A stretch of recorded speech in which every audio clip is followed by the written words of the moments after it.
Okay, hello again. Welcome to another lecture that I think is going to be very long. So we're going to just have to blaze through it. So the announcements are same as yesterday. There's a homework, there are design doc drafts, grades, there's a project due, and then there's a lab. And I think that's it. Okay, cool. So last time we talked about DNS. DNS is the protocol that we use. Are these lists backwards? No. Are we missing one? Maybe. DNS is a protocol that's used to translate domain names to IP addresses. So if you have a domain name like www.google.com, then DNS will help you translate that into its matching IP address, because IP addresses are how we actually find the google.com machine on the internet. And yeah, I think there was supposed to be another slide here, but it may have somehow vanished. But basically, the idea of DNS is there are a lot of name servers on the internet. And to find the IP address of a domain, you'll ask a name server, and the name server will provide you with the answer. But because there are a lot of different name servers, and it's not always clear which one to contact, what we did is we arranged the name servers in a tree. And then we said, well, every request will start at the top of the tree, which is the root. And if the root doesn't know the answer, then what they'll do is they'll direct you to someone else who does know the answer. So even if you don't get the answer from the first name server, they will always point you to someone who is closer to the final answer. So that was DNS. And then I think that brings us to this slide where we talk about message structure. So we said to be fast, DNS uses UDP because we're using DNS quite often. So anytime you load a website, you're using DNS. So you want DNS to be very fast, and that's why we use UDP at the transport layer over TCP. And we said DNS packets have an ID field, so you can match requests to responses. We said all the data is in records. This is really nice because we can cache records as we receive them. And the main records that we care about are A-type records and NS-type records.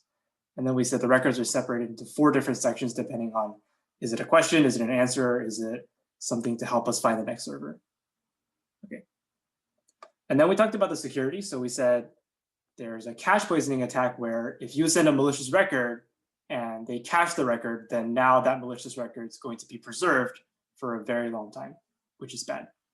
And there are a couple of people who could possibly do this. So you could have a malicious name server who feeds bad information. And the defense there would be bailiwick checking. So make sure that you only accept records that are from the name server zone. So a berkeley.edu name server should not be accepting records from MIT.edu, or an MIT.edu name server should not provide records for google.com. So if an MIT name server provides a Google record, something could be wrong. So you don't accept that. And then we talked about the network attackers. So against the man-in-the-middle attacker, DNS is completely insecure because they can just change records. Against an on-path attacker, it's also basically completely insecure because they can erase the real answer. And if they get there first, then their malicious answer gets cached. And off-path attackers, they do have to do a little bit of guessing. So they have to guess that ID field. And what you would do is you would make the ID field random to avoid guessing. But the problem is the ID field is 16 bits, which is only around 65,000 possibilities. And that's not a lot. And in fact, it's small enough that you can do something called the Kaminsky attack, where you force the victim to query for lots of non-existent domains. So you somehow force them to make requests to fake 1.berkeley.edu, fake 2.berkeley.edu, fake 3.berkeley.edu, which are all non-existent domains. And every time they make a request, you can race the response. And if you lose the race and the legitimate one gets there first, all they get is some information saying the record you requested doesn't exist. So they have not cached anything, and you can keep trying on the next guesses. But if you win, then what you do is you add a poison record in the additional section, and that gets cached. So the Kaminsky attack lets us try until we win, as opposed to if the Kaminsky attack wasn't in place, then the off-path attacker could race once. So you make a request, if the legitimate answer gets there first, that gets cached for like a week, and the attacker is out of luck for a week. But with Kaminsky, if the legitimate answer gets there first, nothing useful gets cached. So the attacker can try again and again and again and again until they guess enough times to win. So that's the Kaminsky attack. And then we said the only way you can really defend against this is called source port randomization. So you randomize the source port, which, as we said before, it doesn't matter what it is. So you may as well make it random bits. So now the opt path attacker has to guess 32 bits, which is like 2 billion possibilities. So that's as good as we can get against Kaminsky attack in regular DNS. So that was all last time, but as you can see, DNS is not perfect as is, right? We have a bunch of problems. We have the fact that malicious name servers can poison us kind of, but bailiwick checking kind of prevents the damage, but it doesn't stop them from poisoning us with the records that they can answer. So like a Berkeley.edu name server could still poison us with lots of different Berkeley records. Or the man-in-the-middle or on-path attackers can basically do whatever they want to your DNS request. And the off-path attacker, if you don't properly defend against them, could also do a lot of damage. So by itself, DNS is not very secure. So the goal of today's lecture is trying to make DNS secure. And that's basically going to be all of today. So our very first attempt at making DNS secure is going to be DNS over TLS. So the idea here is thinking, well, first of all, DNS is not secure against all these things we said. And then we realized that, well, what do we actually need on the responses to make sure that DNS is secure? Well, we want integrity, right? We don't want the malicious name servers to change records before sending them to us. We don't want network attackers to change the records before sending them to us. And we don't want network attackers to send us fake answers, right? So we want integrity, and that means that the attacker can't tamper with the results. And that should stop cache poisoning if every record has integrity. Now, one thing to note here is that for all of today, we are never going to care about confidentiality. So if you think about why we don't need confidentiality on DNS, well, it's like, are DNS records actually like secret values? Well, if you think about it, not really, right? The DNS records, all they say are things like google.com has this IP address. That's not a secret piece of data. Everyone knows that. And in fact, if the attacker wanted to know it, they can just do a lookup themselves. This is all public information we're looking for. So if you're only querying for and receiving completely public information, confidentiality is not really needed today. So for today, you can completely ignore confidentiality. If an attacker can read what's going on, it's not an issue as long as they can't tamper with it. Okay. And I guess you could argue, well, maybe I want confidentiality so the attacker can't see where I'm connecting, right? If I make a DNS request for the IP address of Google and I get the IP address of Google back, maybe an attacker who reads that now knows that I'm talking to Google and you don't want them to know that. But if you think about it some more, by the time you eventually talk to Google, they can still see what IP you're connecting to because the IP layer of packets is not encrypted. So even if you try to have confidentiality on the responses, you're not really hiding anything useful. So yeah, just integrity for today. Okay, so our first idea for solving this problem is DNS over TLS. And the idea here was, if you remember from a couple lectures ago, TLS had this great property where we said it was end-to-end secure. Everybody could be malicious, but as long as you're using TLS and you're using it correctly, everything is good, you're safe. Well, if TLS is so great, why don't we just add TLS to DNS and then we're done, right? Because it's already end-to-end secure. So that's what this is, right? So we say all 8 of these steps are now going to run over TLS instead of regular just UDP with nothing else. So they're all going to run with TLS, which runs over TCP. And that gives us end-to-end security. So if you're a network attacker here, you can't attack. If you're a network attacker here, you also can't attack. That's good. And if this was the solution, this would be a very short lecture, but it's not. And here's why. Well, one problem is, as we said yesterday, DNS has to be super fast. So we said, everyone is making DNS requests all the time. So I would like them to be very fast. But TLS is not fast, as we've seen before. There's a really long handshake before you can even send anything in TLS. So imagine that diagram from the previous slide. You have to make 8 different TLS handshakes just to send all that stuff. Maybe 4 if you do round trips, but still, that's a lot of TLS handshakes, and each of them takes a while to finish. Another problem is DNS records are supposed to be cached. We really like when records can be cached, but TLS doesn't really help with caching, right? TLS guarantees that the record is correct when it arrives, because that's what end-to-end security is. But once you cache it, all bets are off, right? It's like what if someone changes the record while it's sitting in the cache? You will have no idea. So that's a problem. And when we said there are some different threats, one of the threats we just completely forgot about. So threat of a malicious name server, we didn't even think about that one. And it turns out DNS over TLS doesn't defend against them, right? If you think about it, the malicious name server can still just send us a malicious answer. Maybe they're doing it over TLS, but it's still a malicious answer. So this is like how we talked about TLS is end-to-end secure, but it doesn't stop you if one of the ends is malicious. So that's this case here. TLS is end-to-end secure, but if one of the name servers, which is one of the ends, is malicious, then you're out of luck again. So overall, DNS over TLS it's better than regular DNS, but it's still got a lot of problems. It also doesn't defend against malicious recursive resolvers. So if you squint a little bit, you'll realize that the recursive resolver is actually just a complete man in the middle. So if you let me go back for a bit, notice here that any answer always goes to the recursive resolver before it goes to you. So if this recursive resolver is also malicious, then again, yeah, maybe these connections are end-to-end secure, but if this recursive resolver here is malicious, then you're still out of luck.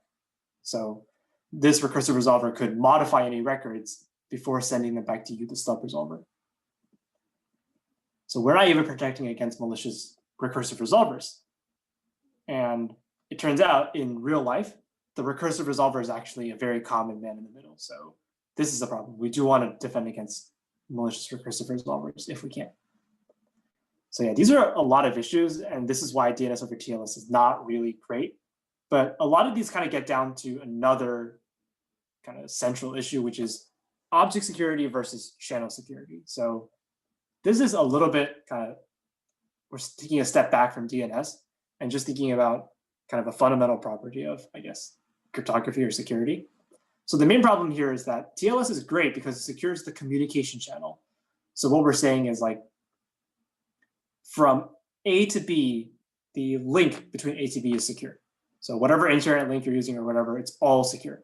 So the channel itself is secure, but that doesn't help us trust who we're talking to, right? The other end could be malicious. And that's what I guess this example says. So that's channel security. That says we're securing the communication channel between two end hosts. There are a lot of cases where channel security is great and it's what we want, like we saw in TLS. TLS is channel security. So that's what we want if we're browsing the web or something. But in DNS, what we really want isn't channel security. We actually want something called object security. And object security says the thing that you're securing is not the link, but it's actually the stuff being sent across the link, if that makes sense. So it's a little bit hard to wrap your head around, but basically channel security says the line itself is secure. And object security says that the stuff you're actually sending across that line is secure. So they're not quite related because object security has kind of a different property, which is I want this data to be secure, whether it's in transit or whether it's in storage. So it's not enough just for the channel to be secure. I want this object to be secure no matter where it is.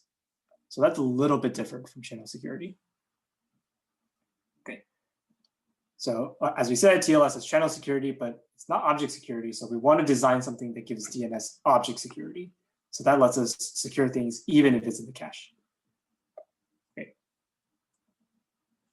Here's a slide about DNS over TLS in practice. I don't think we're going to have time to talk about this, but basically the short of it is Firefox tried to enable it, but it didn't work out. It worked out okay, I guess, but it's not great. And there are problems like Cloudflare, which is operating some resolvers, becomes a man in the middle. And the only defense that Cloudflare gives you is like, yeah, we promise not to misuse your data. And it's basically up to you. Do you want to trust Cloudflare's promise or do you want to not trust Cloudflare? So you're kind of, if they want to be malicious, they can totally be malicious. So the only thing you have is their signed word. Okay. But again, the takeaway here is just that DNS over TLS is good, but it's not perfect. So let's start talking about the better solution. It's called DNSSEC. And we're going to start high and then work our way down. So we're going to start with a very high level, simple overview of DNS. And then by the end of this lecture, we're going to once again be an extremely detailed like implementation. So it'll be from very high level bird's eye view all the way down to like the weeds. So that's the plan. And basically all of today is about DNSSEC. So it stands for DNS security extensions. And basically what we're doing is we're adding stuff to regular DNS so that the results have integrity and it solves all of our problems from before. And basically we want to prove that any return answer is correct. So that's what integrity is. We want to prove that no one has tampered with these answers and that they're correct. And we're going to see a hierarchical trust system, so be ready for that. One design thing that we're going to have to keep in mind here is that DNSSEC has to be backwards compatible. So when we add stuff to DNS, we can't break the existing DNS. Because remember, DNS is being used by everybody in the world with a computer or with internet every single day, every single hour. So DNS is used a lot, and there's basically no way for the entire world to stop and say, no internet for today while we move to DNSSEC. So today, it's kind of a split. Some people use DNSSEC, but some people don't. And it's important that when we design DNSSEC, we have to make sure it's backwards compatible. So it's built on top of ordinary DNS. And even if you don't support DNSSEC, regular DNS still has to work. So you can't just design a brand new protocol from scratch. You have to build this on top of what exists. So this is kind of a classic design security from the start, because DNS was not designed with security in the start. So now when we're designing DNSSEC, we have to be kind of ugly and awkward and add a bunch of very weird things on top. So that'll be fun. Okay, I guess here's a warning or a disclaimer for you. What you're about to see is full DNSSEC. Like we went into the DNSSEC protocol that was defined and we pulled out basically the entire thing for you. So there's almost nothing simplified. What you see is exactly what people in the real world use. So why would we ever do this to you? It's definitely kind of rude to not show you kind of a simplified version. So there's a couple of reasons. One reason is DNS is actually pretty well thought out. So a lot of the solutions that we'll see are very clever. They're very smart design decisions. So we may as well show off why they're smart or why you would go with those decisions. They solve an actual problem in the real world, and it's a very big one, right? We said DNS is used by everybody in the world. So DNSSEC is a solution that affects everybody in the world. So that's kind of cool.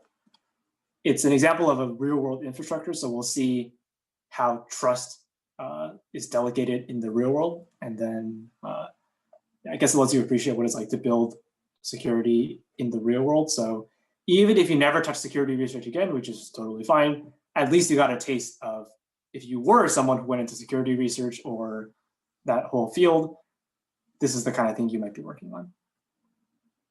Okay. And I think there used to be an extra slide here from Nick, who is part of DNSSEC, because Nick was part of the team, I think, who contributed to DNSSEC. And it sounds like he suffered a lot from the design. So now he wants to pass the suffering onto you, the students. So enjoy. Okay, but we'll try to be gentle with it. So we'll design it together. So let's try to start from scratch and kind of put the pieces together. Okay. So there are a couple of questions we have to answer before we can even look at a design. So first we have to ask, there are a whole bunch of cryptographic primitives. There is encryption, there's MAC, there are RSA signatures, there are RSA encryption, there's Diffie-Hellman, Algol, blah, blah, blah. So of all these different cryptographic primitives or functions, what's the best one to ensure integrity on the records? I might run out of time, so I'll give you like 5 seconds if someone wants to shout something out, and if not, we'll just run through it. Okay, someone said MAC. Yeah, that's not a bad idea, right? We could use MACs, or we could use signatures. So those are basically our only options if we want integrity. So we're already down to 2, but let's narrow it down a bit more.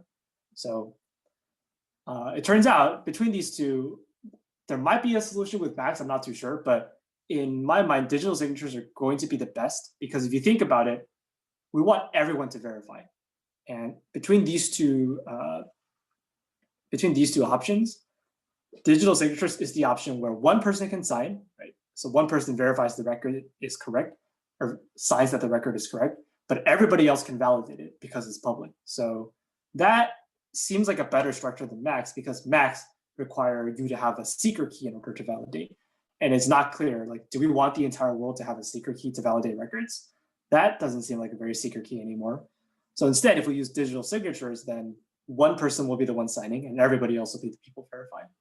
But yeah, Macs are definitely a very possible answer here. But it turns out, as we'll see later, digital signatures are probably the better answer. Okay. Next question. How do we ensure that the record is correct and hasn't been tampered?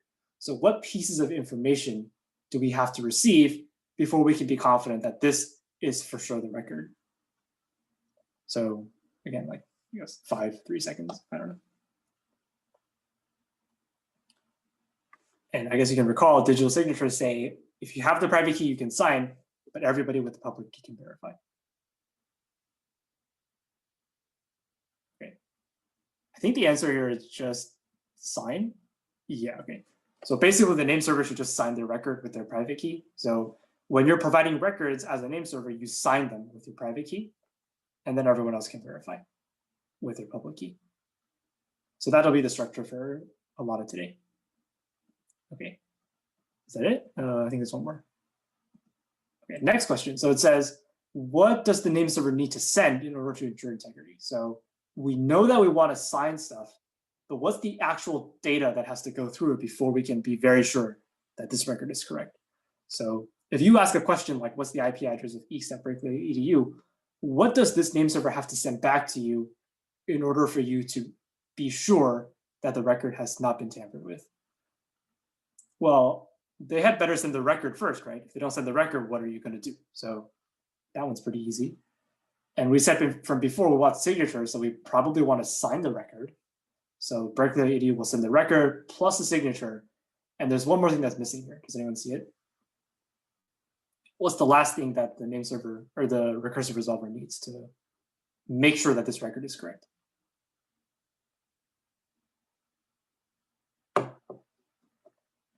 Well, if they just have the record and the signature, they can't verify it. So they also probably need the public key to verify. So I think those are the main 3 things. So in DNSSEC, the records, the requests and responses are now going to look a bit different. So the response will now say the IP address of east.berkeley.edu is this thing. That's the same as before. But it'll also say, here's a signature on the record that I just gave you. So I give you a signature too. And because I want you to verify the signature to make sure things are right, I'm also going to give you my public key. So this is the new DNS structure. Is we're going to sign stuff. We're going to give you the public key so you can verify stuff. Okay. And so we're good so far. We have a design at least, right? We can at least answer the question of when you send a request, what does the response look like? But we're not quite done yet. There are a couple of issues here. So one issue is we still haven't solved the problem from before. What if this name server is malicious? They can give me a bad address here and say this is 6.6.6.6. They can sign that and we'll verify that and we'll never know anything went wrong. So we still have to defend against malicious name servers. We haven't done that yet. We also haven't ensured that anyone has tampered with the public key, right? If you remember from the certificates lecture, sending a public key is dangerous because what if someone tampers with this public key? There's no cryptography or anything that's protecting this public key. So someone could tamper with the public key. Or they could just swap out, here's a malicious record, here's a malicious signature, and here's a different public key. So we haven't stopped everything yet. We're getting closer, but we're still not there. Okay, but we're kind of lucky here because these are all problems that we've solved before. So maybe they sound familiar, and hopefully they do, because especially the public key one, because we already solved this. So if you go way, way back to lecture 9, 10, something like that, we actually solved all this before with something called certificates. So let's just go grab that, and that should solve a bunch of these problems. Okay, so yeah, okay, I think we'll talk about certificates now. So the next question is, well, how does a name server delegate trust to a child name server? So if we have the root name server here, how are they going to direct me to the next name server, right? In the regular DNS, all they had to do was say, go talk to the .edu name server. They're over there, just go talk to them. And then the root name server is done. But because we're in DNSSEC, it's not enough just to point you to the other person. You have to provide some additional cryptography to say that I'm the root name server, and I guarantee to you that the .edu name server is that person, and they're right there. So we have to do a little bit more than just point them in the direction of the child name server. And this is where the certificate chain comes up and it's useful. So remember, in certificates, a certificate was basically a public key that was signed, right? So in certificate chains, if you're Alice and you want to delegate trust to Bob, then you sign Bob's public key. Or if Bob wanted to delegate trust to Chuck, then would sign Chuck's public key. So that was a certificate, and we created chains of certificates, right? We had like the president of the University of California signed the public key of the president of Berkeley, or the chancellor, whatever. The chancellor of Berkeley signed the public key of the EECS chair. The EECS chair signed the public key of the professors, and so on. So we created a chain of certificates, and we're going to do the exact same thing in DNSSEC. So instead of just saying, go talk to that name server, they're over there, we're additionally going to sign their public key. And that's basically, just like certificates, our way of saying the root name server trusts this next person. So that's what that's going to look like. But remember, in certificates, or public key infrastructures is another name for certificates, there has to be a trust anchor. So if you remember way back in certificates, there was someone we had to start by trusting. It wasn't enough just to have certificates. The chain has to end somewhere. You have to trust someone implicitly. So who's the person that we implicitly trust in DNSSEC? Well, who's the top of the hierarchy? It's the root. So the root's going to be the person that we trust implicitly. Okay. So the reason why we would trust the root is because in real life, the root is controlled by, I think it's like 10 or 12 different very official internet companies or foundations. So like VeriSign, which is a gigantic internet company, contributes to the root. I think something like INA or something, which is another internet foundation, contributes to the root. But basically, all of the big internet players, so the companies and the nonprofits who work on the internet, are all contributing to the root name server. So basically, if you trust all of these very official looking people and organizations, then you should be able to trust the root name server. And it's their job to protect the root name server. And because they're very official and very smart, we will just trust them. So that's the reason why in human terms, we're going to make the root name server our trust anchor. Okay, so after these questions, our design is going to change a little bit. And now if someone doesn't know the answer, they get this response. So I asked the root name server for an IP address. They say, I don't know. Go ask the .edu name server. That's the same as before. We tell you where to go next, and we tell you where they are. That's the same as before. But now here's something extra. It says, here's a signature on the public key of the next name server. So I take their public key and I sign it. And I say, this says, if you trust me, the root name server, now you trust them too, because I created a signature on their public key. So I created a certificate that says that this next person is trustworthy. And just like before, we want to verify the signature in the certificate, so we're going to provide the public key. Okay, so this is our new design. It's a little bit better because now we're going to have a chain, and you'll see the chain hopefully in the next slide. Okay, so we have our high-level design. We've answered our 5 kind of basic questions, and now we can start putting together a process of DNSSEC. So just to recap what we designed, our first idea that was good was we should sign records. So we said digital signatures provide integrity, and we said if you were the name server with a private key, you can create signatures. Everybody else cannot create signatures, but everybody can verify signatures. So we talked about that. This defeats network attackers because if you're on-path, off-path, man in the middle, you can't tamper with the records or else the signatures will no longer be valid. The recursive resolver can't tamper with records either, so we just checked off one of our threats from before. If you remember from before, the answers get sent to the recursive resolver, and then the recursive resolver sends it back to the client. But now, the recursive resolver can't tamper with records because the signatures will no longer check out. So we solved one of our problems. And this is another problem that we're solving here, which is you can actually cache the signatures, right? A signature is just another piece of data. So if I cache the record and I cache the signature, that means that nobody could tamper with the record while it's being stored in the cache. So anytime I pull the record out of the cache, I can also pull the signature out of the cache and verify that the record is still what it used to be when it was sent to me. So now I have object security. And this is different from channel security because I'm not securing the link, I'm securing the record itself. Yeah, so we solved a bunch of problems already, right? We solved network attackers, we solved recursive resolver, and we solved the object security problem. So that's great. Now, the second big idea we saw was public key infrastructure, or that's just another fancy name for certificates. So remember, name servers are still in the hierarchy, just like before, right? That hasn't changed. And basically what happens is a parent on the tree can delegate trust to all of their children. So in addition to telling you where the children are, we're also going to find a way to trust them. So the parent's going to sign the child's public key to delegate trust to the child. And again, this is straight from the certificates lecture. So if you trust the parent and the parent creates a signature to endorse the child, then now you trust the child. So the record basically says, I trust the child's public key, signed parent. And that lets you trust the child. Okay.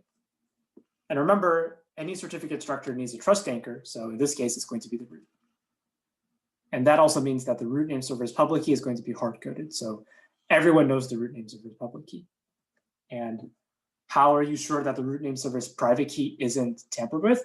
I should have included a picture because it's kind of funny, but the way that they make sure that the roots is not compromised is they get all of these people from all those different organizations, they suit up in ties and tuxedos, and they have this super formal ceremony. I think it's literally called like the root signing ceremony or whatever. And it happens in like Sweden or one of those European countries. And they all get together, there's like this giant meeting, and then they all kind of put their hands on a computer or whatever, and then they hit the button together to generate a very secret, top secret root key. So it's definitely kind of a funny ceremony if you ever want to go watch it, but it's so official and formal that we are pretty sure that these group of people in very official looking ties probably didn't mess up. So that's why we trust the root name server. So what does this defeat? Well, this defeats our very last problem, which is malicious name servers. So why? Because we're going to assume that if someone's being malicious, they're not going to have a chain of trust back to the root. So maybe you're talking to a malicious name server, but that malicious name server will not have been endorsed by the root. So maybe the root endorses the real.edu name server, the .edu name server endorses Berkeley.edu, but it's not going to endorse a malicious MIT.edu name server. So malicious name servers will not be on that tree, and that's going to solve the problem. Okay. And this will depend on like real world trust. So we have to find a way for real world name servers to say, well, I know you're malicious or I know you're not malicious, so I'll sign your public key, but you're malicious, so I won't send your public key. And that depends on like human real world business trust. Okay. So now that we've kind of seen the two main tools that we need, here's our very first try at a DNSSEC lookup. And I think we're doing okay on time now. So here's our very first try. Again, the recursive resolver asks the root, what's the IP address? As you can see, I left a gigantic blank space here. And the reason why is because things are about to get very long and very ugly. So here we go. Okay, I guess this one wasn't as bad, but it's going to grow, so just hang tight. But again, here's the answer from before. I don't know, but you should ask the .edu name server. And root says, I have found a way to trust the .edu name server somehow, right? Like I have a business relationship with them, or I know that they're not malicious because I know them personally, whatever. But because you can trust the .edu name server, the root is going to sign the public key of the .edu name server. So I've delegated trust to them. So this is saying, if you trust the root, then you trust .edu now. And we implicitly trusted the root, so we're also going to trust .edu now. And as always, there's always going to be a public key to verify the signature. So now the recursive resolver has been redirected to .edu, right, because of this first record. So the recursive resolver knows I have to go to .edu next. And the recursive resolver has a cryptographic proof that the .edu name server is trustworthy according to the root, which is someone else that I trust. So next step, now I go to the .edu name server and I ask the exact same question, and this answer comes back. Again, the .edu name server says, I don't know, go ask the next person. So that's just like regular DNS. And then again, they delegate trust and they say, here's a signature on the next person's name server. So if you trust me, then now you trust the next person too. So the chain of trust is starting to form, right? There's a chain. And again, this is a public key for verification. And finally, they ask the Berkeley.edu name server for the IP address, and the Berkeley.edu name server provides an answer. So the answer says, the IP address is this. And because this is the answer, I'm going to sign the answer so you know it's correct. And here's the public key so we can verify the signature. So this is just like before. So putting all the pieces together, this is what DNSSEC looks like. I will pause if anyone has questions or just wants to sit around with your mind blown.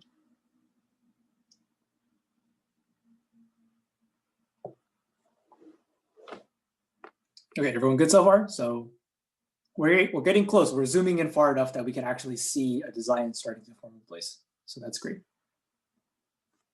Now let's implement it. So this is just like yesterday.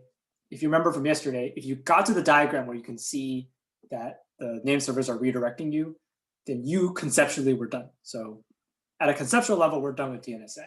If you understand how this worked, this is how DNSSEC works. And the rest of this lecture, or at least the next section, is going to be, how do I actually implement this in the real world, right? It's not enough just to say things like, here's a signature, right? That's not really implementation. So we're going to see how is this implemented and how do we keep it backwards compatible, which is a big issue. Someone said, why does Berkeley.edu need to send their public key if it was signed and sent earlier? That's a really good question that I almost don't know the full answer to. You're going to see it again come up in the implementation section, but at least in this abstraction or the simplification version, notice that they're actually not sending the key, they only send the signature. So at least in this version, it just says, here's a signature on the public key. They actually didn't send the public key. It's Berkeley.edu's job to send the public key. So it's kind of awkward, but I think the design is not bad. It's a pretty good design because basically it simplifies the idea that everybody provides their own public key. So you're never providing someone else's key, which I think is pretty reasonable. But again, we'll see this in implementation, but that's a very good question. And it took me a while to know the answer. Okay. I guess this warning is coming up again. So you saw the conceptual version. This is a very nice, gentle version. Everyone, I think it's okay to kind of walk through this. And I think it's pretty intuitive to say, well, I'll sign records and I'll sign my trust to other people. But now here comes the DNSSEC protocol with all of its disgusting details and edge cases.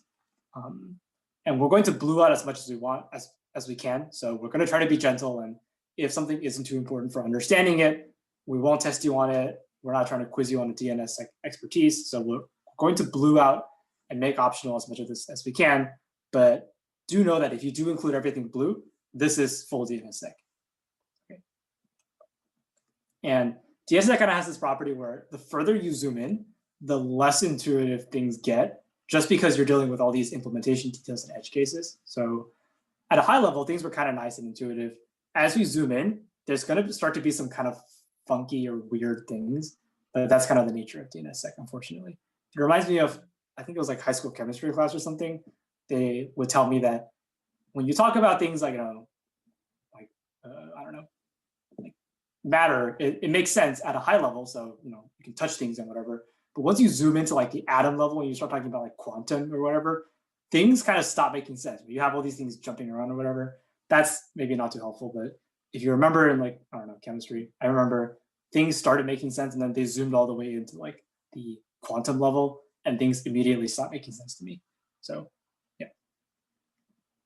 Okay, so things are going to start getting kind of funky, but we'll do our best to keep things simple and make things optional if they're not as important. So here's the DNS packet format. There are some flags here. So that's just a review, I guess. Okay, this part is blue because I don't think it's that important, but it's kind of a funny decision. So let's just talk about why they designed it like this.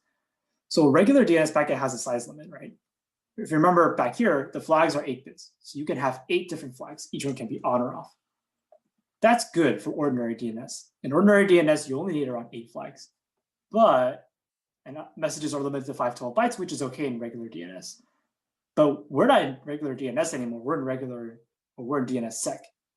In DNSSEC, these limits are no longer enough. We need more flags than 8.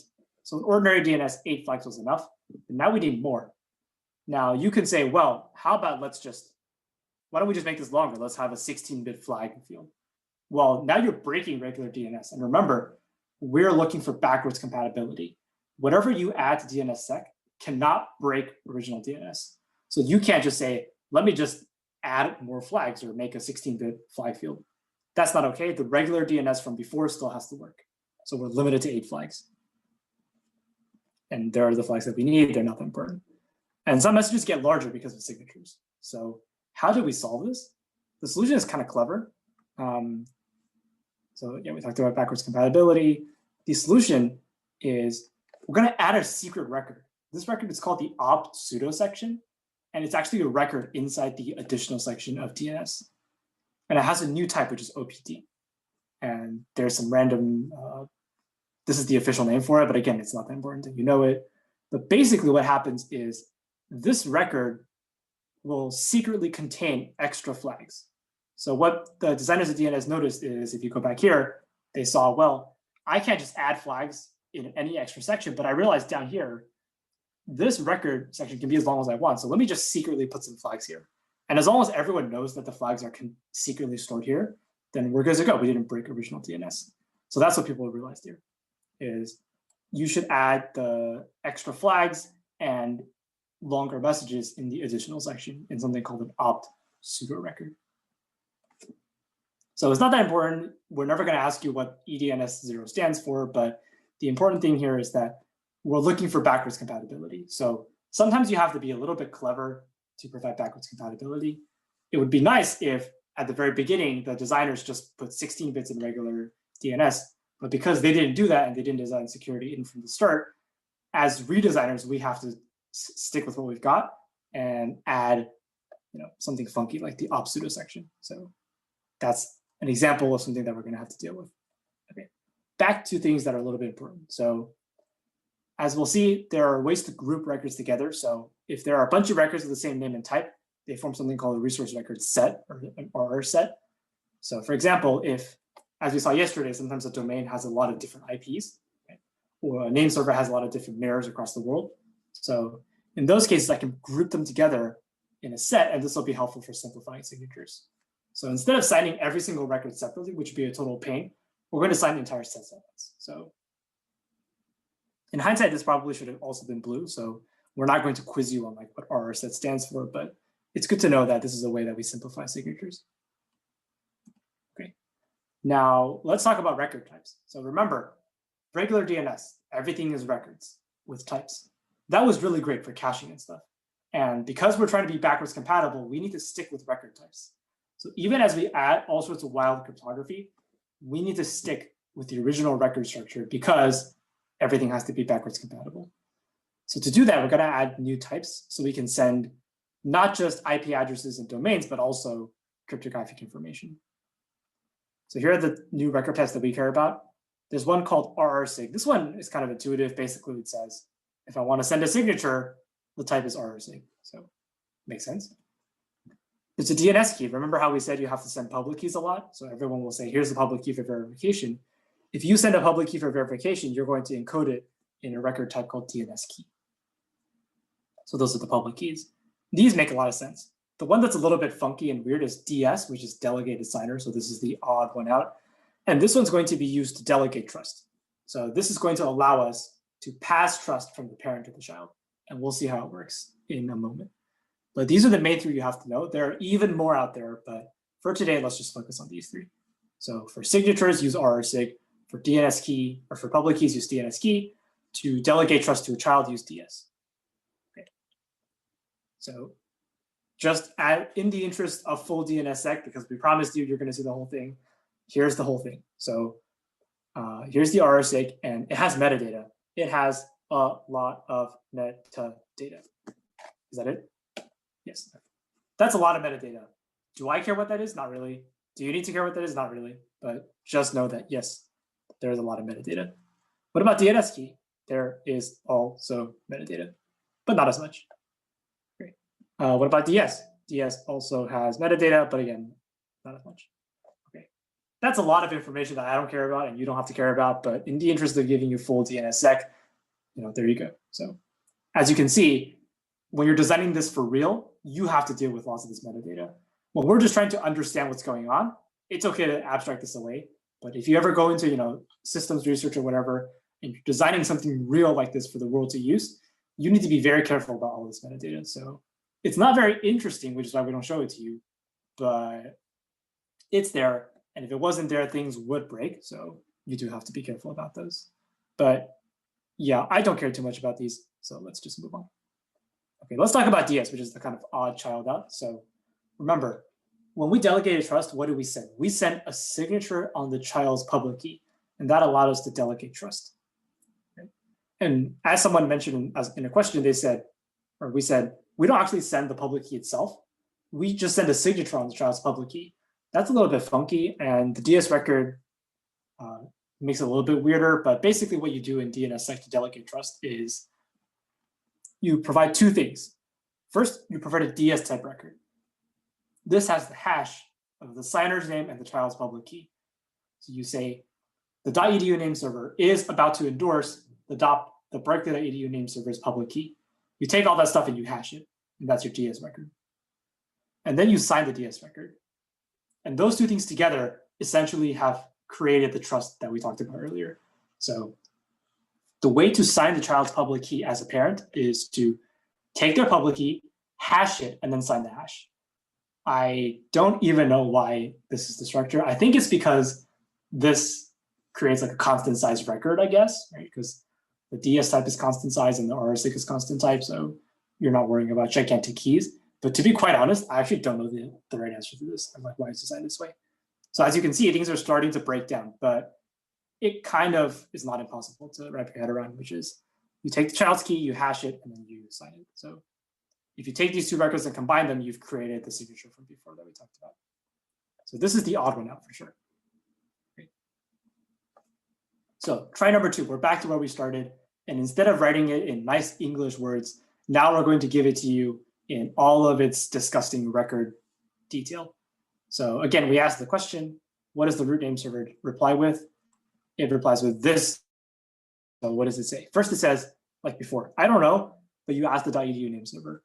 And this is just like regular DNS. If you remember in regular DNS, this comes from an NS record and an A record. That tells you that this is a .edu name server, here's its domain, and here's its IP address. So this part is just like regular DNS.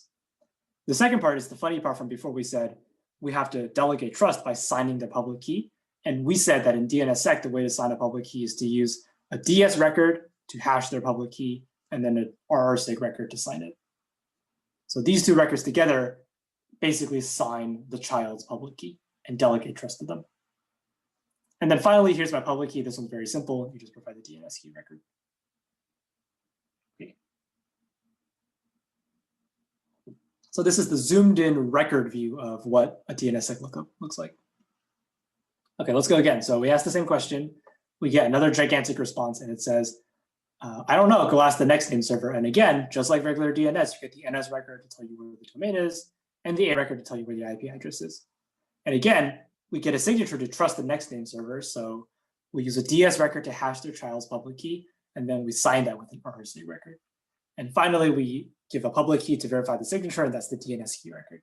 So it starts to get a little bit repetitive, which is a good thing. But yeah, the chain just continues like this for as long as it needs to. So every time you delegate, you provide the NS and A records to tell you where the next person is, just like regular DNS. You sign it with these two, and then you provide your own public key for verification at the end. So here's the second attempt. And I think the very last one is we want to find the answer now with the last name server. So what does that look like? That is a little bit simpler, right? So you get the A record just like before, that's the answer. Here's the signature on the A record. As you might expect, a signature is in an RRC record, like we talked about. And finally, for verification, there's the DNS key record yet again.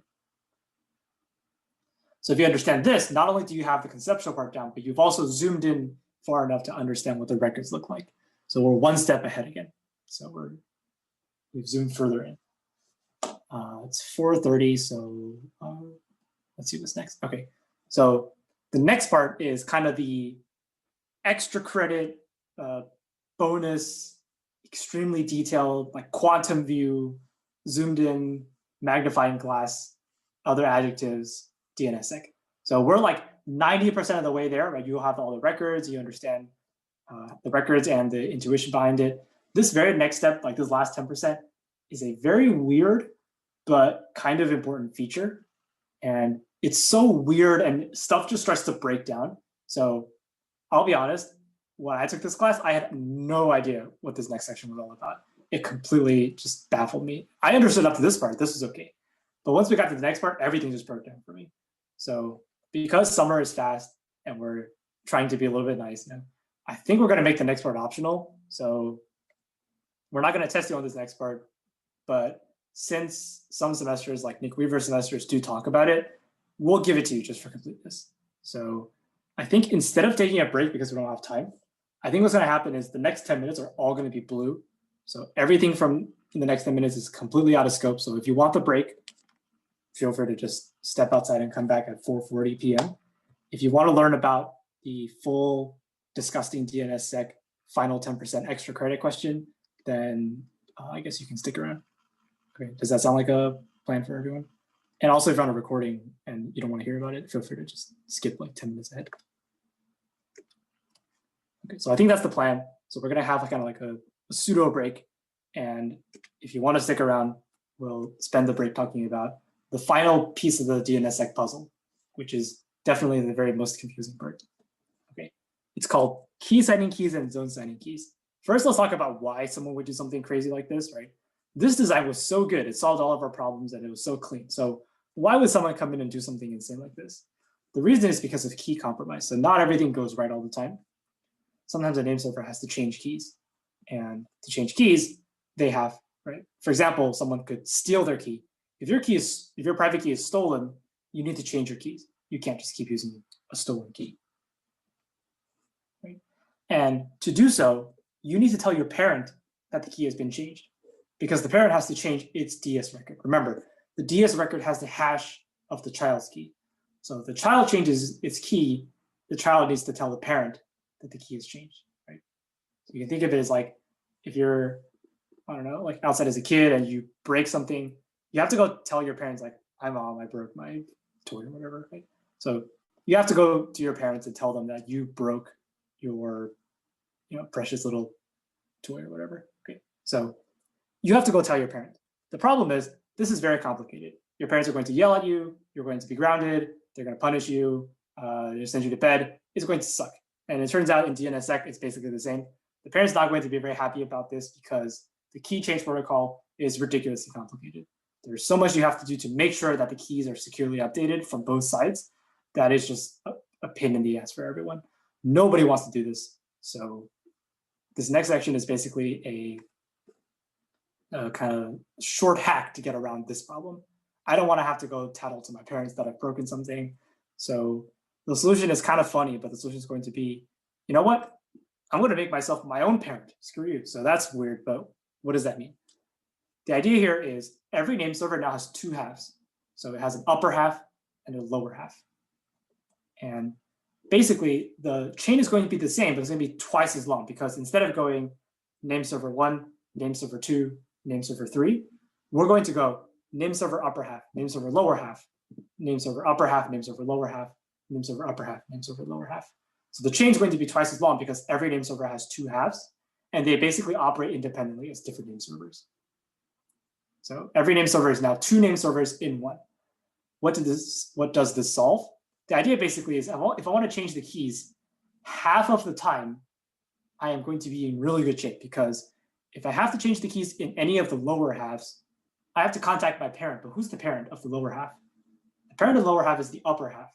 And guess what? The upper half and the lower half are the same server. So basically, instead of going to tell your real parent that something has gone wrong, you can be your own parent and just tell yourself that something is wrong.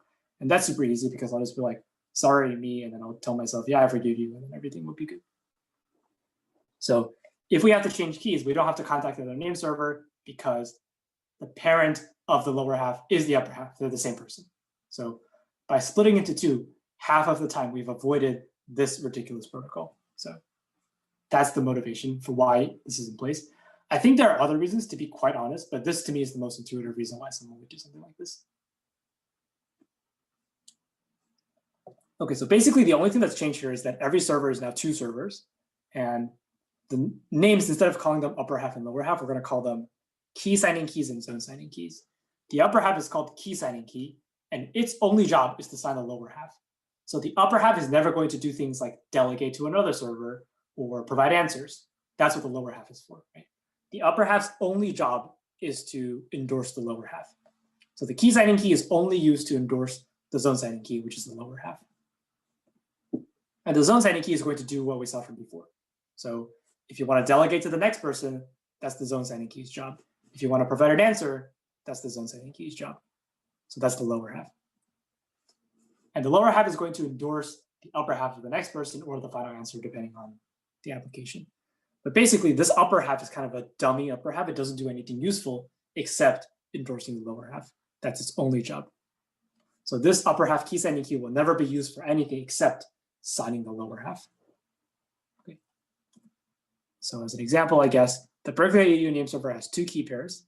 The private key signing key is used to sign the public zone signing key. So the upper half endorses the lower half by signing the public key of the lower half. And then the lower half signs the final answer record as before. So all we did was kind of split things up and add dummy upper halves in between every other name server.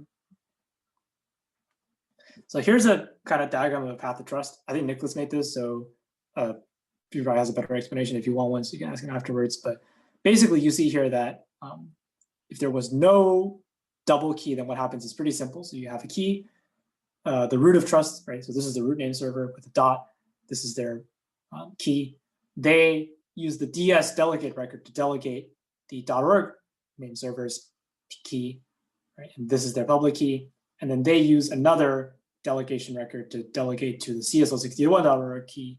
And then the CS161.org key signs the final answers.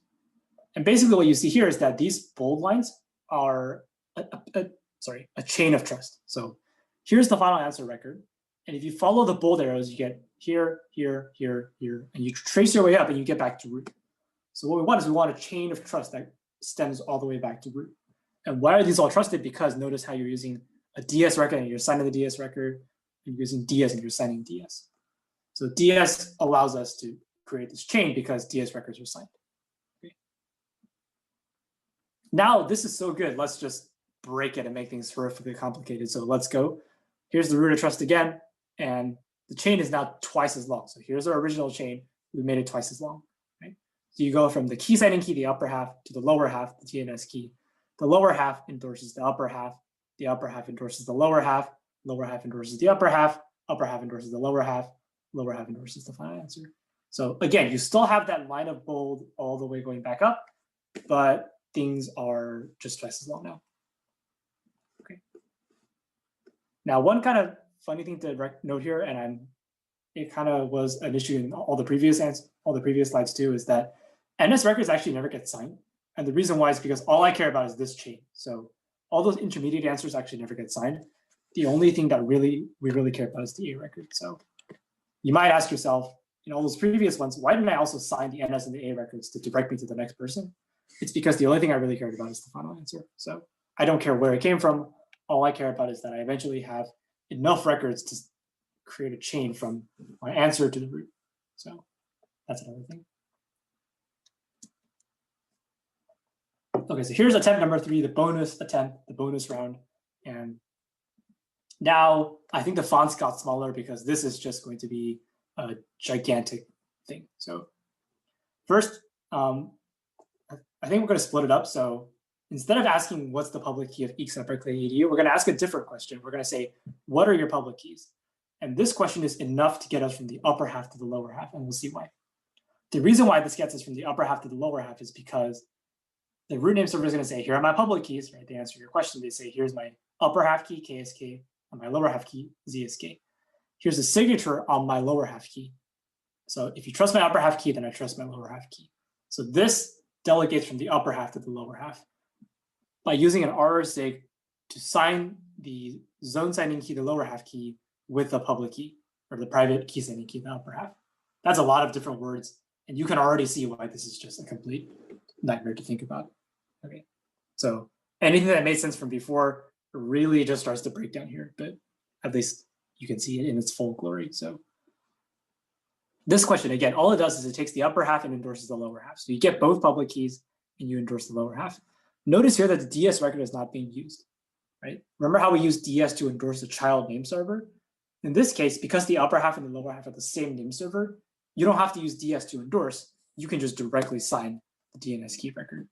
So instead of providing the hash of the child's key and then signing the hash, we're just going to give you the ZSK directly and then sign the ZSK. So from upper half to lower half, it looks like this.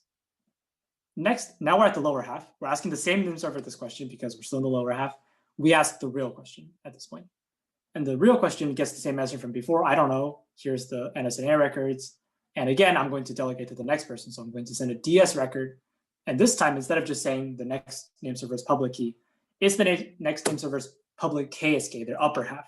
So don't go to the lower half, go to their upper half. And then again, I'm going to do an RSig to sign this record. And whose RSig am I signing with? Well, I'm in the lower half, so I better use the ZSK because that's the lower half key. So I would not use the KSK here. Remember, the KSK is only used to endorse the lower half, so KSK only signs ZSK, and ZSK signs everybody else. So I'll use ZSK here. Okay.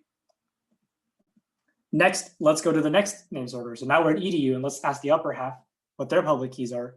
And I get the same answer from before. I get both their public keys, and I use the KSK to endorse the ZSK. So if I trust the upper half, now I trust the lower half. And again, I asked about the IP address. I get this answer back. I don't know. Here's the next name server for you, like in regular DNS. Here's the signature. And again, I use the DS record to point them to the next person's upper half, the next person's public KSK. And then I use the RSig record to sign it with the ZSK because I'm in the lower half. Finally, I go to the upper half of the EDU, the Berkeley EDU name server. I should say Berkeley, but whatever. Here are my public keys. As again, I use the upper half to send the lower half. And then I ask about the IP address. And I get the answer this time. This should say Berkeley EDU, but I get the answer. And I sign the final answer with the ZSK. And I've created a long chain. It's twice as long, but it's still a chain. And I think all the break people are back, but we're almost done. So yeah. This is the full, unfiltered, you've seen it all, DNSSEC. So it's all blue because, to be honest, I think this makes less sense than the previous attempt. So if you understand all the way up to attempt number 2, you're good to go for this class and basically for the rest of your life. I don't think, unless you go into research, you'll ever have a setting where you need to know this.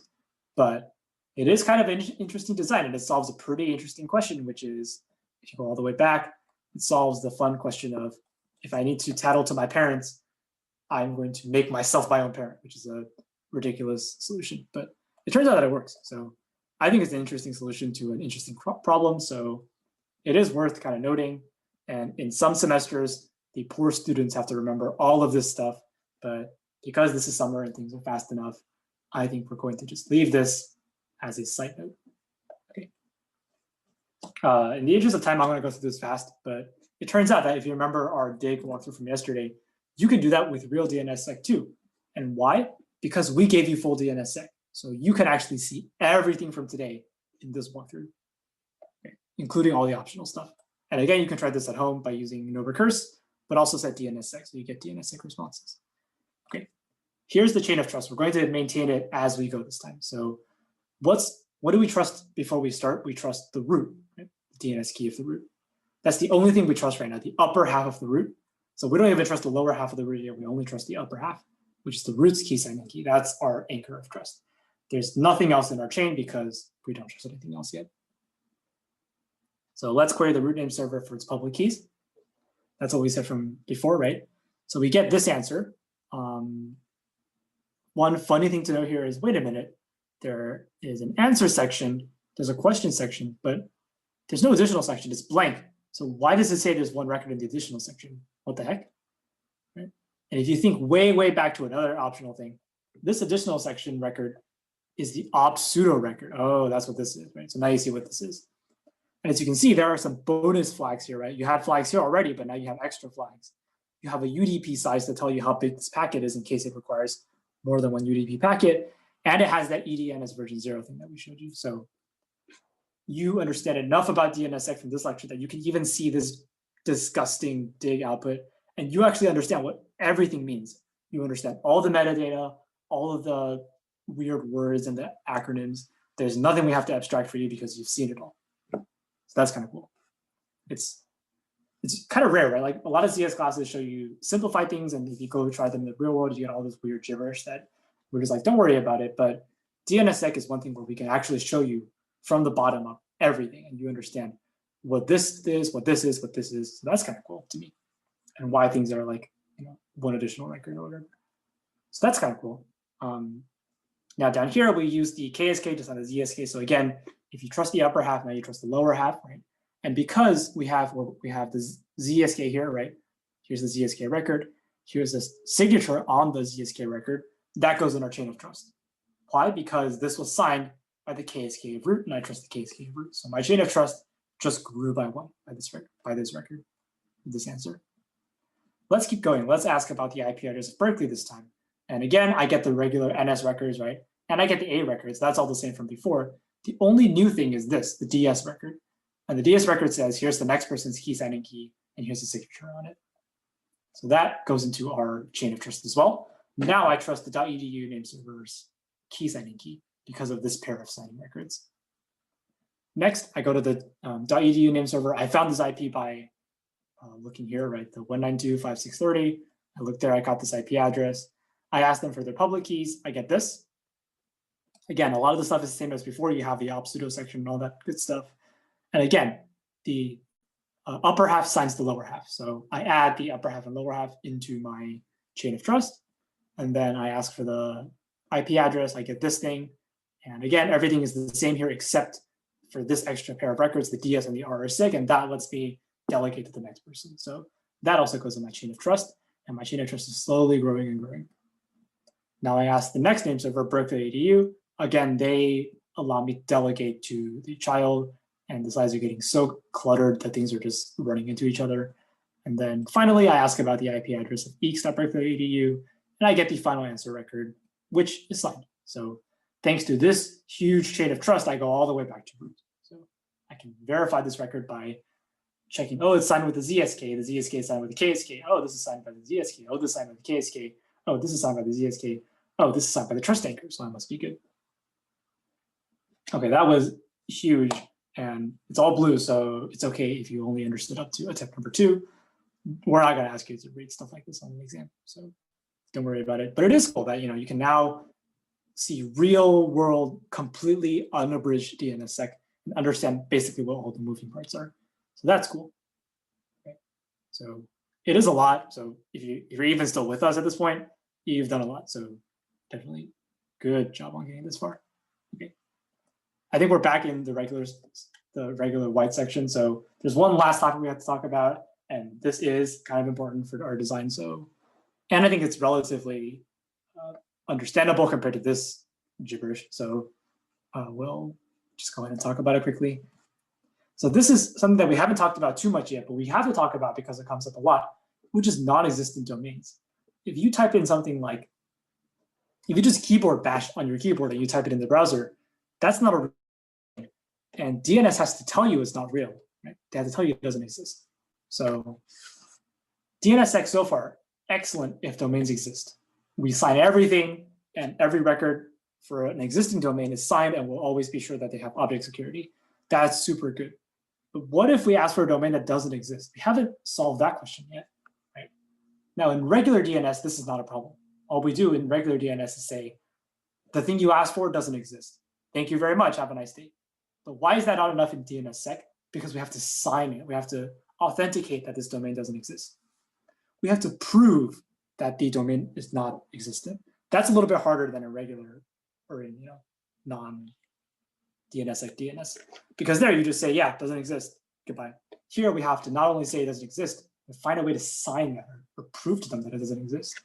So one option is just to not sign it, which we talked about before. Well, what happens if you just stick with regular DNS and don't sign your non-existent responses? That's a problem, right? A man in the middle maybe sees a legitimate request. They see a response saying, here's the IP address of Google. And what do? They swap it out for a non-existent. And they say, google.com doesn't exist. And they fire that over to you. And now the recursive resolver or the client thinks, huh? Oh, I guess google.com isn't a real domain. Okay, then. And basically, you've denied them service, which we'll see again tomorrow. But what happened is a man in the middle or an on-path attacker could see a request, see a response with a real signed record, and swap it out for an unsigned fake record or does not exist record. We don't want them to do that. That breaks our integrity promises from before. So we have to find some way to authenticate these. Now, the most obvious answer is just to sign every record, right?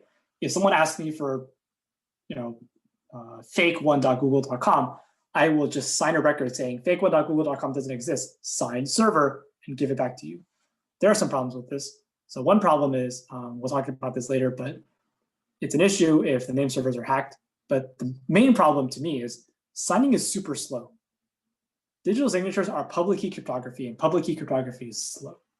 So if you have to sign every single non-existent domain as you receive it, you're going to have a very hard time with the name server. And remember, how many non-existent domains are there? There are like basically infinity, right? Like you can list all of the domains that do exist, but can you really list all of the domains that don't exist? Like, is that, I don't know, right? There are just so many that I don't think it's possible. So if you're a name server, you can't just have a database of all of the non-existent things in the world, because that doesn't make sense. How do you list everything that doesn't exist? It's a lot. So instead, what you do is you could try signing it as it comes. So, oh, today I got a request for fake1.google.com. Tomorrow I got a request for fake15296 whatever.google.com. So I'll have to sign that tomorrow. That means you have to sign live, right? You sign after you get the request. That is slow and it takes a long time. And that leaves you open to even denial of service, which we'll see tomorrow. So that one doesn't quite work either. So we need a way to prove that a domain doesn't exist without having to sign on demand. We want to be able to sign things before, and then the name server can just serve up those signatures that have already been generated. So how do we do that? And this is a very tricky question, because I can't sign things live, but I still want to prove that things don't exist. But I can't even enumerate what doesn't exist. So this is very, very tricky. And in the interest of time, I'll just show you the answer, which is kind of cool. The answer is to use ranges. So I'm not going to sign a record saying that fake 152 blah, blah, blah doesn't exist. I'm going to sign an entire range of records at once. And basically what we'll say is, if I query for nonexistent.google.com, I will receive a signed response saying nothing exists between maps and 1.google.com. So I send a range and I say, this is real, everything in between doesn't exist. And that knocks out an entire range of records for me. Right? And this is a finite number because there are only so many real records. So if I sign every range in between the real records, then I have basically signed every single non-existent record. That's a little bit mind-blowing, and I think it's really, really clever. So it is worth thinking about a little bit.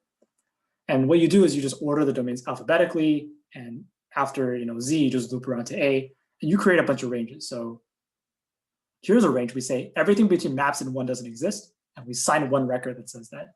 Then we say there's a record that says nothing between 1 and web exists, and so on. And nothing between web and maps if we're looping back around. Right? That's 3 records.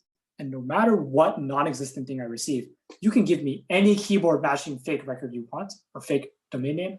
I will always have an answer for you without signing live. I'll either tell you nothing exists here, or I'll tell you nothing exists here, or I'll tell you nothing exists here. So I'll always have an answer to your question. That's pretty cool, in my opinion. And it lets you deny things exist without the problems from before. So this is kind of a side bonus question to solve, but the solution is very clever. There are some issues with this, as always. There's an attack here, which is you can actually figure out what every domain is, even if you don't know them. So if I ask you right now, can you tell me what all the subdomains of cs161.org are? Can you for sure know all the answers, right? Well, I know there's oh.cs161.org for office hours. I know there's, I think there's, what else? There's like project 2 or project 3.cs161.org for project 3, which you'll see. There are some domains that we know. There's SP21 for old websites, yeah. But can you name all of them for sure? Someone said 2. Oh yeah, maybe. Right? There are some, but we don't know all of them. So, is there an attack that would let me figure out all of them? Right? In normal DNS, not really. But because of this NSEC design, there is a way for you to learn all of the domains, even if the person didn't want to tell you all the domains. So here's how you do it. You start by querying A. Simple enough. A probably doesn't exist. So what do? You get a record saying nothing exists between web and AP, looping around, right, from Z to A. But what did you get here? You asked for a fake record, and you got 2 real records, or 2 real domains. What does that mean? That means maybe you didn't know web was a domain before, or maybe you didn't know AP was a record or a domain before. Maybe AP is a super secret domain that you weren't supposed to know, but because of the structure of NSEC, NSEC has leaked to you that Google has this very super secret AP domain. So just by querying a fake domain, you've learned 2 new domains that you may not have known before. And you can keep going and cycle all the way around. So now I know that web is a thing, AP is a thing, and there's nothing in between. So let's try APA, right? Just go right after AP. So go right here. And what'll that tell me? That'll tell me There's nothing between AP and apps. Oh man, I learned a new one. I learned apps as another record. Right? And then I can do APPSA and learn whatever comes after that. And I can basically work my way across the entire range and learn every single subdomain of Google, including any super secret ones. And if I loop all the way around the alphabet, then I'll be done. And I'll know exactly what exists and what doesn't exist. So NSEC has this problem. Is it a real problem? People are kind of split on this one. So some people say, yeah, this is a problem because you could have a secret subdomain that you don't want people to know, like maybe ap.google.com is a very secret subdomain, and you don't want people to know that, and this is a problem because now you're exposing it to people. But some people in the debate say, but if you are trying to hide something by using a secret domain name, you're doing a security through obscurity. You're just relying on someone not finding this. So you should do something, maybe make this password protected or something so people can't get in, right? Or make this AP subdomain name meaningless so people don't know what's there, right? It's your job to make sure that things are insecure or secure, even if the attacker knows the system and knows where everything is. So some people will argue that because of security through obscurity, it's okay that that domains can be enumerated. And some people will say, no, I think you shouldn't allow people to enumerate domains. So there's a debate. It's up to you which side you want to land on. I think they're both valid. So feel free to argue about it in the comments after we're done if you want. But because some people think it's a problem, some people have tried to solve it. And they use NSEC 3, the new version, which says, don't just store the pairs of domain names in plain text. Why don't you hash them before you store them? So now if I query for nonexistent.google.com, the first thing the DNS server does is hashes it. It finds D4, blah, blah, blah. And you get a record saying there are no domains that have hashes in between this thing and this thing. So instead of signing ranges alphabetically, I hash everything. I arrange all my hashes in alphabetical order, and then I sign my ranges of hashes. So now I didn't learn domains. I just saw this thing and this thing.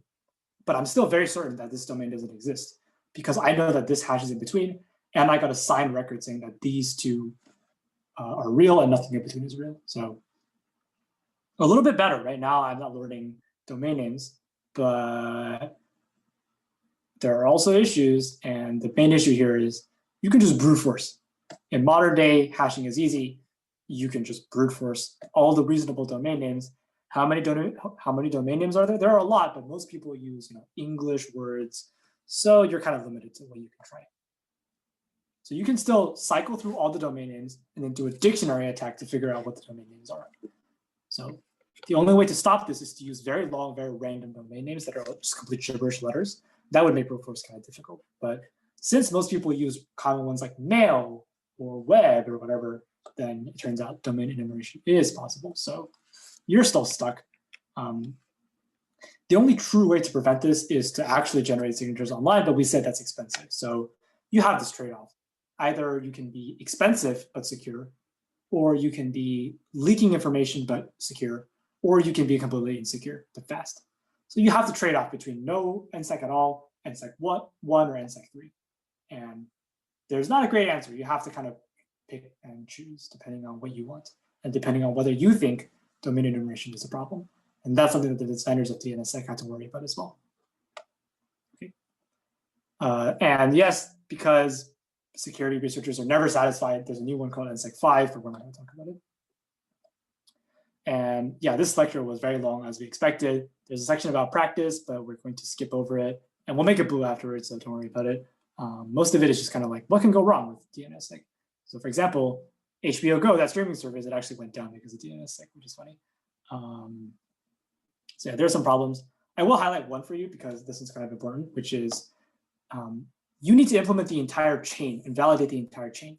You can't just validate half of the chain and expect DNSSEC to work.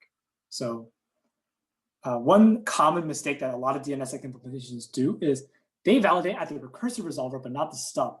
So the recursive resolver does the signature validation for you and then gives up and then just gives the answer to the client. And the client never validates records. Why is this a problem? Because the recursive resolver can still poison the cache. Right? The recursive resolver is supposed to do the signature validation for you, but nothing is stopping them from not doing the validation and just giving you garbage. So if the client doesn't validate records, you're still hosed. All the attacks from before still work, because you did not create a complete end-to-end chain of validation. So a lot of modern implementations actually just leave it to the resolver to do the signature validation. And if that's true, then you basically broke DNSSEC because the recursive resolver and the network attackers are back and they're still dangerous. So if you do implement DNSSEC, it's very important that it's implemented from the front all the way to the back. The client has to validate everything to ensure that the chain is secure. So be careful about that. Okay, now we're at the summary. It's only one slide, so we're gonna get through this. But today was all about DNSSEC, and it's an extension of the DNS protocol that ensures that records have integrity. We talked about how it provides object security, how we use signatures to verify records, and how we use a public key infrastructure like certificates to delegate from the trust anchor to everybody else. And then we said, to implement this thing, you use DNS key records for public keys, you use DS and RSA to delegate to the next person, and you use RSA to sign the final answer. And then we said there's a bonus design implementation thing, which is that every server is split into two halves, the key signing half and the zone signing half, but that's optional. And then we talked about NSEC, which is a way to sign that no domains exist. And to do so, you alphabetically sign ranges of records that don't exist.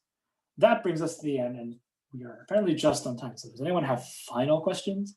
This, I think, is very often rated by people as the hardest lecture of the semester. So absolutely do not worry if it doesn't make sense in the first go, and we'll always be here if you want to chat about DNSSEC or clarify anything. But yeah, this is definitely a very loaded lecture. It combines a lot of different topics, but it's very cool. So hopefully you got to the end and you enjoyed it. And if there are no other questions, we'll stop the recording and see you all, not tomorrow, but I think Monday. Yes, it's Thursday.